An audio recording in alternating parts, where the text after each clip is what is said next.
Later, Count Vitzkaya sat beside the fireplace, listening as the captain of the guard delivered his report. The captain stated with certainty that Vlad was a member of the Dragon Killer Knights.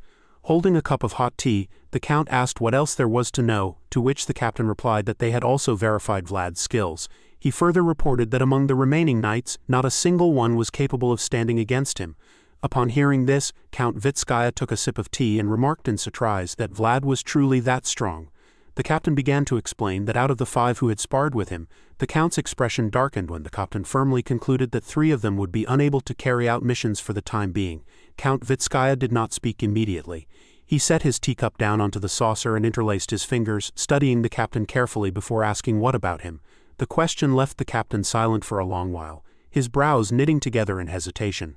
At the same time, his mind returned to Vlad's gaze, cold and sharp like a falling star. He recalled standing across from Vlad in the training arena, arms folded, his own eyes sternly fixed on him. Vlad's pupils had then flashed with a silver-blue aura as he held his sword, standing amid several soldiers who had already been defeated without anyone noticing when it had happened. Snapping back to the present, the captain released a surge of blazing red aura mixed with killing intent, and stated in a low voice that 9 times out of 10 he would win. Hearing this, Count Vitzkaya rested his chin on his hand and pondered deeply, questioning inwardly whether Tanobo's greatest sword truly could not guarantee a perfect victory against a mere 18-year-old.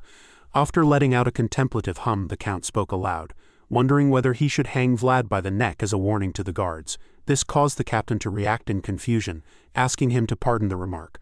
Count Vitzkaya then recalled the image of Vlad forcefully planting the knightly banner into the ground before the gates of his estate, and sighed inwardly, acknowledging that Vlad was the real deal and that he himself had failed to recognize him. He admitted that Vlad's first impression had been so atrocious that he had left him standing outside in the cold to prevent him from moving freely. At the end of the thought, Count Vitzkaya curled his lips into a mocking smile and remarked that it would have been nice if Vlad had been at least a little smarter.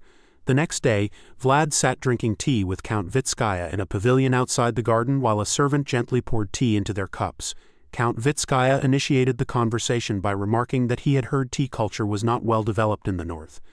Vlad confirmed this, explaining that in his homeland they would rather pick up a bottle of liquor than drink boiled leaves. Observing the pale green tea in the cup, Count Vitzkaya introduced it as elven tea, explaining that it was gathered from the forests at the far eastern edge and specially processed. As he lifted the cup and slowly rotated it on the saucer, he added that one of his territory's main businesses involved trading in elven specialities, noting that people in the central region could never get enough of anything related to elves. He further explained that the mysterious ecology of a long-lived race greatly stimulated the imagination of central nobles. While gently handling the steaming cup, Count Vitzkaya continued by mentioning that there were even rumors claiming the tea could extend one's lifespan, which was why it was treated as being more valuable than its weight in gold. This statement stirred Vlad's curiosity, prompting him to wonder whether it was truly worth that much. After taking a sip of tea, Count Vitzkaya replied that he did not know whether it truly extended lifespan, but affirmed that it was certainly beneficial for the body and especially effective for coughs. Hearing this, Vlad lowered his gaze and thought, focusing on the word coughs. His mind drifted to the image of Lord Joseph's back, recalling how Joseph always tried to hide it in front of him, yet Vlad had seen his shoulders shaking countless times. Vlad silently reasoned that Joseph might be able to endure the winter more comfortably with such tea. Noticing that Vlad remained silent, Count Vitzkaya also quietly continued drinking his tea. Soon, however, a faint, meaningful smile appeared on his face. He then asked whether he should set some of the tea aside for Vlad. The question confused Vlad especially as Count Vitzkaya looked straight at him with an expression that left no room for refusal. Vlad, filled with suspicion and clearly seeking to discern the Count's true intentions, lifted his cup and remarked that kindness often came with a reason. Count Vitzkaya laughed in response, commenting that northern knights were indeed bold, while privately thinking that Vlad was clearly different from ordinary northerners and surprisingly open to conversation. Setting his cup down, Count Vitzkaya admitted that Vlad had seen right through him. He then adopted his habitual posture of interlacing his fingers and candidly presented his proposal, stating that because he valued the skill Vlad had shown in slaying a dragon, there was something he wished to ask of him. Count Vitzkaya explained the situation by saying that recently, a man had been hiding along the trade route and plundering his goods, which had become a serious headache. Upon hearing this, Vlad questioned whether the culprit was merely a bandit. Count Vitzkaya frowned and sighed with his eyes closed, stating that it was probably not the case, as all the knights he had assigned to escort the caravans had been taken down. This information gave Vlad pause as he reflected that although those knights were far inferior to Bayezid's knights, they were still Central Region knights nonetheless.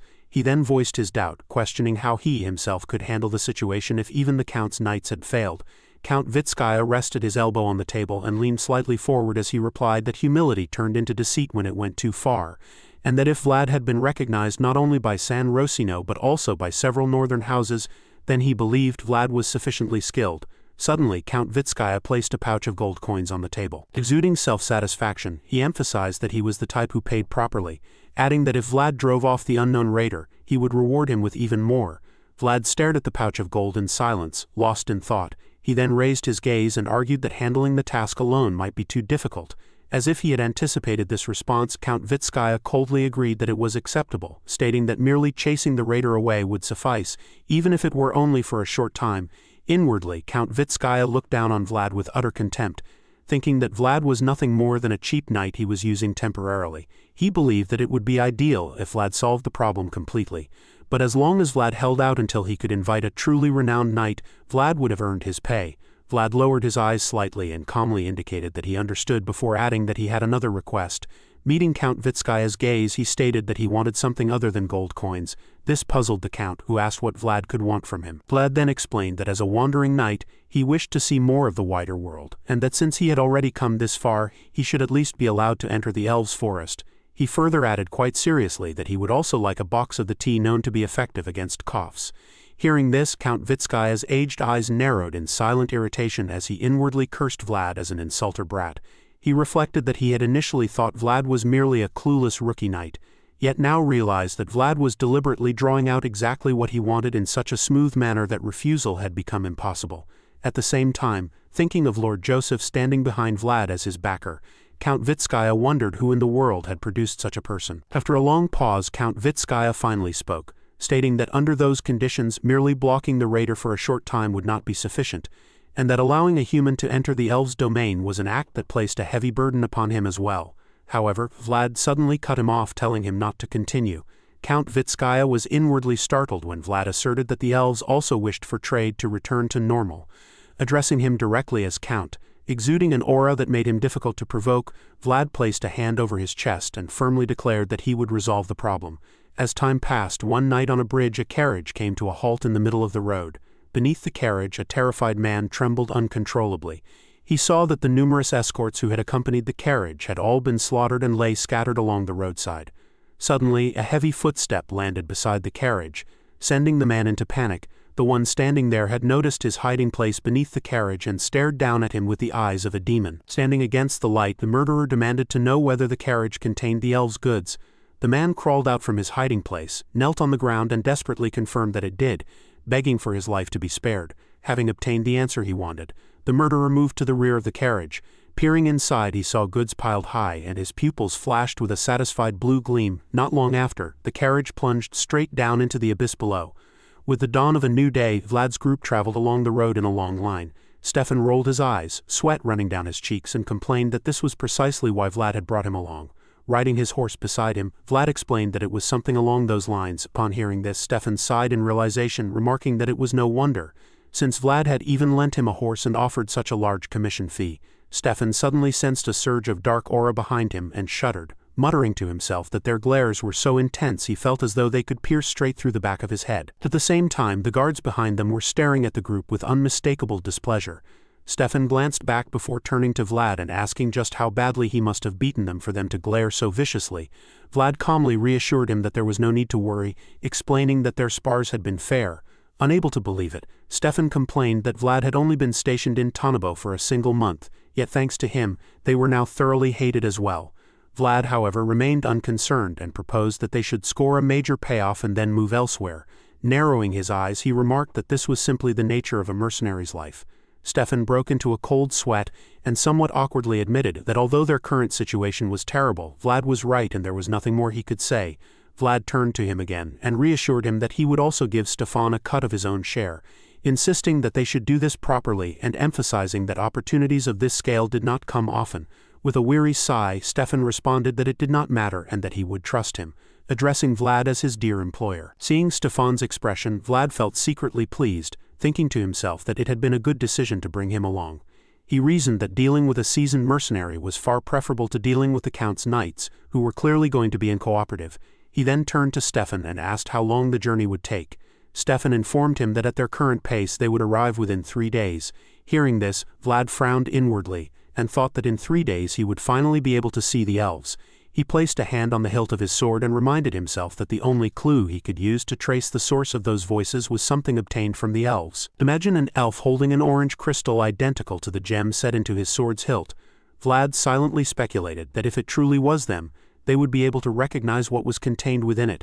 Finally, he looked ahead toward the lush green road stretching into the distance and loudly urged everyone to move.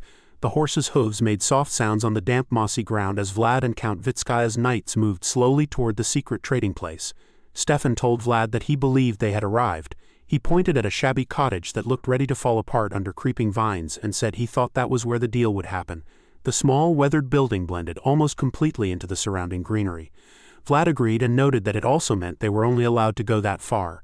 He shifted in his seat and scanned the area for hidden dangers, understanding that the elves had drawn a firm boundary for outsiders. The leader of the Vitzkaya knights, his armor marked by many journeys, turned to the group and said the elves would arrive first. He explained that they would go ahead and return while Vlad was to guard the carriage. He gave no room for argument and was already focused on the negotiation ahead. Vlad replied calmly that they should do exactly that. He showed no sign of annoyance at being left behind and even seemed to welcome the chance to watch quietly. As the knights walked toward the cottage, their boots crunching on dry leaves, Go frowned with suspicion. He leaned closer to Vlad and said the knights were clearly trying to keep them from meeting the elves, calling it an obvious display of power meant to keep the mercenaries uninformed. Vlad said this was understandable. He watched the knights disappear onto the cottage porch and added that the elves were the Vitzkaya family's lifeline. Losing this trade would mean losing their status, and they would never let hired swords interfere with something so fragile. As Vlad climbed onto the carriage, he told everyone to relax, saying Lutters would not appear here. His confidence spread to the others. Though his mind stayed active, he reflected that the contract was to enter the elven forest, not to be stopped at its edge. Still, he was patient. Now that he knew the trade location, he could always return after finishing the mission. Lying on the carriage roof, surprised by how solid the wood felt, Vlad decided to observe first and plan later. He never rushed without understanding all the factors. He closed his eyes and breathed in the cool air, so different from the north where the cold bit into the lungs. Here the air was gentle and filled with the scent of countless flowers. The forest looked rich and unreal, full of deep greens, bright teals, and earthy browns, like something from a fairy tale. In this glowing light, as if filtered through green glass, a figure with shining silver hair could be seen. A beautiful elf sat lightly on a high branch nearby, her presence almost ghost-like. Her long silver hair flowed in the wind as she watched Vlad with quiet curiosity, standing guard over the forest and wondering who the stranger on the carriage roof was. Inside the cottage, the air was dim and smelled of dried herbs and old wood. The leader of the Vitzkaya knights, his hands shaking slightly, reached for a heavy pouch and presented the payment, saying that this was all they could offer for now. He placed the gold on the scarred table, and the sound of the coins echoed loudly in the small room. The elf trader studied the payment in silence, his icy eyes unreadable and ancient. The quiet grew heavy and suffocating, making the knight's heart race. At last Vardes spoke in a cold, emotionless tone, saying the amount did not match what had been promised. The knight grew more nervous under Vardes's gaze, which seemed to drain his strength. He tried to explain, but Vardes stopped him. The elf leaned forward and explained that making tea from tuzan leaves required immense effort and was a sacred, exhausting craft done by many people. The knight replied nervously that he understood this well, but before he could continue, Barat mentioned that a plunderer was blocking the trade route. The news struck the knight hard.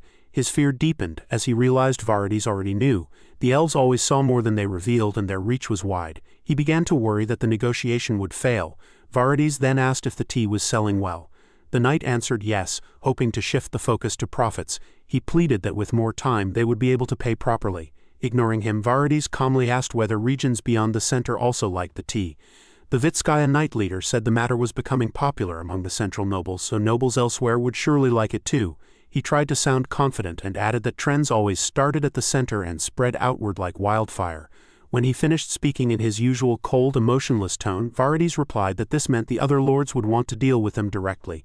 Hearing Vardes, the knight leader felt dread and began to sweat. Vardes then told him this was their last chance. He spoke with firm finality and said he truly hoped they would not need to find another seller. The knight leader stuttered slightly and said he would remember that. He promised the remaining half of the gold would be prepared as soon as possible, his voice cracking with strain. Vardes then turned toward the small, grime-streaked window and asked who the man was who had come with them. The sudden question shocked the knight leader, who asked who Vardes meant. Vardes clarified that he meant the man lying on the carriage. Seeing Vardes stare at the wall as if he could see through it, The knight leader wondered what he was seeing and again asked who was lying there. Vardis's eyes began to glow with ancient elven magic, an ethereal light that seemed to pierce the physical world. He saw a dizzying energy coming from the man outside, a flickering, pulsing light that defied explanation. As it grew brighter, Vardis felt uncertain. It was unfamiliar yet strangely familiar, resonating with something he had not felt in centuries. He stayed silent for a long time. Suddenly, his expression changed. The coldness faded and was replaced by an unsettling warmth. His voice became soft and calm as he told the Vitzkaya knights that it must have been difficult to come such a long way. The sudden change shocked them. He added that he would treat them to tea. The knight leader was stunned, as the offer was extremely rare. Vardis then said to bring the man from the carriage as well. Vlad, who had fallen asleep in the cool breeze, suddenly woke when he heard a dripping sound. It was a clear rhythmic noise, like a leaf falling into bright, clean water. When he opened his eyes, he was shocked to see the scenery had completely changed. He was no longer on the carriage roof near a shabby cottage. Instead, endless golden fields stretched out before him. The tall grass shimmered like silk and swayed in a wind scented with honey. He felt it was too vivid to be a dream, with colors too bright and air too pure. When he looked back, his eyes widened as he saw a giant tree glowing with golden light. Its trunk was wider than a house, and its leaves looked like flakes of gold, giving off gentle, divine warmth. Eternal golden flowers bloomed across its branches. One flower fell and drifted toward him, turning into a beautiful golden butterfly with glowing wings. Watching this, Vlad thought it had to be a dream. The butterfly suddenly landed on his nose, surprising him. Its warmth and tiny weight felt real. Vlad was left speechless, lost in the magic of the golden world, and the butterfly began to shine with blinding light as it washed over him. Vlad remembered this was the world the voice had shown him, the only thing that could track his existence. He fell into a deep trance as his mind drifted into the light. From far away he sensed voices calling him captain, faint and echoing like sounds from the bottom of a well. As he sank deeper, Goth jolted him awake with a scream. When Vlad opened his eyes, he saw something unbelievable. The elven girl who had been in the tree was now sitting on him, her face very close to his. Her porcelain skin and vast eyes reflected the silver of her hair. The knights and mercenaries froze in shock. An elf was physically touching a human in such a way that they could hardly believe it. Pointing at Vlad's chest, the elven girl asked what it was. She then pointed at the pearl on his sword hilt, glowing with a steady golden light, and asked about that as well. Finally, she pointed at his nose, where the butterfly had rested, and asked what that was. Bathed in eternal golden light, the elven girl was dazzling. As Vlad stared into her deep, curious eyes, he saw the golden butterfly from his dream.